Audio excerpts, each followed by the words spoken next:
Turkish airline की flight पे हम पाकिस्तान जा रहे हैं।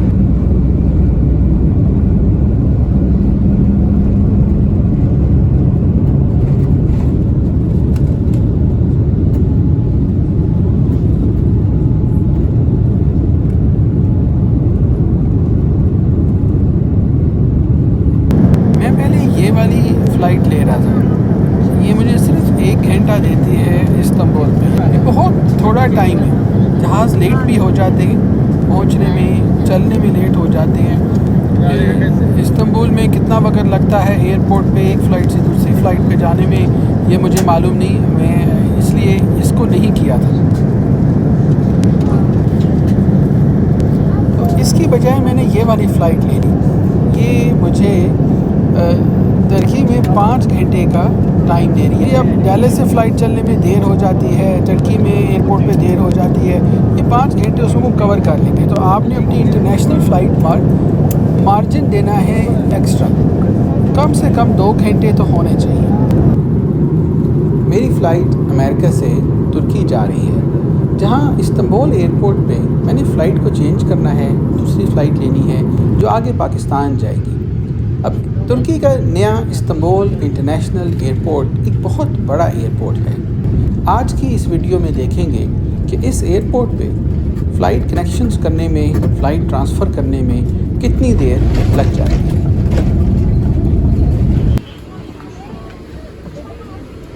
तो भाई ये टाइम हो गया, अभी जहाज़ से उतर रहे हैं।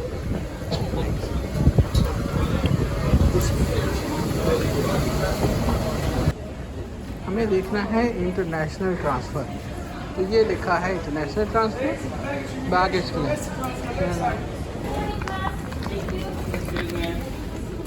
ये खातून खड़ी चेक कर रही कि भाई आपको नेक्स्ट अपना बोर्डिंग पास दिखाना है। Hello Hello. Karachi, thank you. तो भाई हम तो थैंक यू हो गए।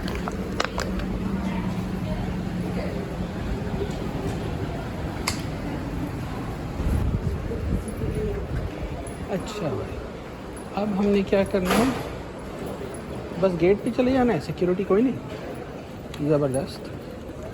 अच्छा भाई, पहले तो स्क्रीन पे जाके चेक करें गेट मेरा कौन सा है। देखिए 5 बजे तो मैं इधर पहुंचा हूँ, अभी बोर्ड पढ़ रहा हूँ।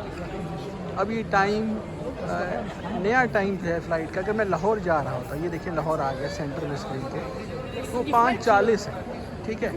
बोर्डिंग शुरू है, ये सामने नीले रंग में ये बोर्डिंग लिखा आ रहा है D6। मैं चलता हूँ D6, देखता हूँ कितना वक्त लगता है। तो देख लिया हमने टाइम 5:07 है, चलना शुरू करते हैं इसमें। तो मैं तो भाई पहुँचा हूँ F टर्मिनल, ठीक है ना।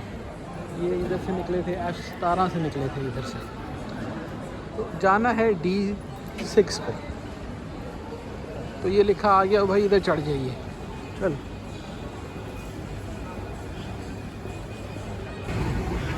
ये गोल्फ कार्ट रखी होती है कि अगर आपने इधर बैठना है, कोई बड़ी उम्र के हैं, व्हील चेयर पे नहीं है, लेकिन वही गाड़ी होती है, वो आपको ले जाती है आपके गेट तक। ये पहले उनको बताना होता है, यहाँ गेट पे उतरें, उनसे कहें कि भाई मुझे गाड़ी चाहिए। तो हमारा जो D है वो तो लगता है भाई बहुत फासले में। अब ये साहब भाग रहे, इनकी फ़्लाइट जाने वाली है।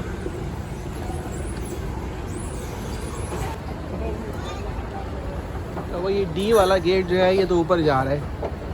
तो यहाँ मुझे एक फैमिली मिल गई, उनको समझ नहीं आ रही थी किस गेट पर जाना है, तो मैं कहा चलो उनको ले जाए, तो मेरे पास तो बड़ा वक्त है ना, तो अभी मेरे साथ आ रहे हैं।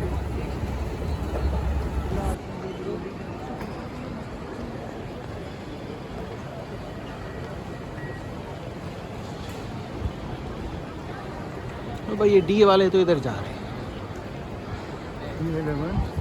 क्या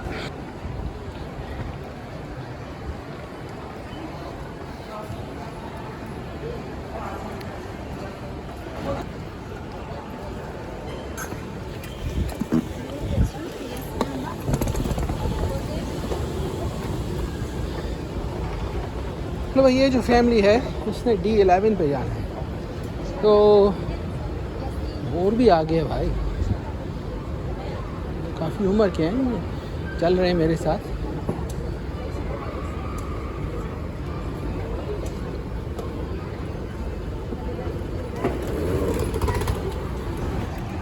लो भाई ये D6 पे तो हम आ गए लाहौर के गेट पर।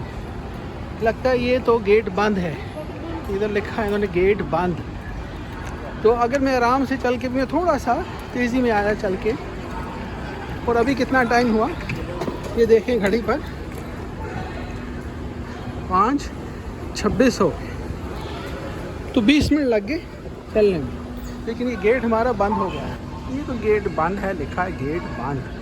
फ़्लाइट खड़ी है, अभी लोग इधर मौजूद हैं, ये स्टाफ आया है, फ़्लाइट भी मौजूद है, लेकिन ये उसके ऊपर वो जो कनेक्शन लगाते हैं पैसेंजर के बैठने का वो निकाल चुके हैं। आप देखिएगा ये फ़्लाइट खड़ी है लाहौर के लिए, तैयार ही है। आई थिंक पैसेंजर तो अभी कोई और लोड नहीं करेंगे। लेकिन ये माल है कि पता चला कि 20 मिनट हैं टर्मिनल के अंदर पहुंच के भाई, तो पहुंच जाइए तो 20 मिनट में आप आ सकते हैं टर्मिनल F से टर्मिनल D तक।